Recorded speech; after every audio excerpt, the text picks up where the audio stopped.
कांग्रेस मुखियाहीन एटा सत्य। मुखियान कई सभापति नाहंती, कर्मकर्ता नाहंती, कई नाही कांग्रेस दल रे। बोधे यहाँ प्रथम थर कर एपरी अवस्था घटी। मुझे भावुची नवागत हेबे बोली भावुची। सप्तगिरी उल्का हेले भल हम। जड़े आदिवासी नेता, जड़े आदिवासी नेता राहुल गांधी अति प्रिय सी हेले ओडिशार कांग्रेस निश्चित भाव में फेर।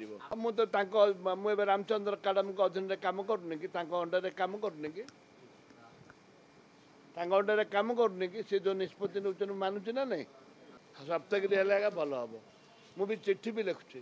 कौन लिखी कहबी? सप्तगिरी उल्का दुई थर विधायक ओडिशा सांसद ओडिशा जड़े मात्र सांसद अच्छा कले समय देकर से ओडिशा सारा बुलवे कार्य अर्थर अभाव नहीं।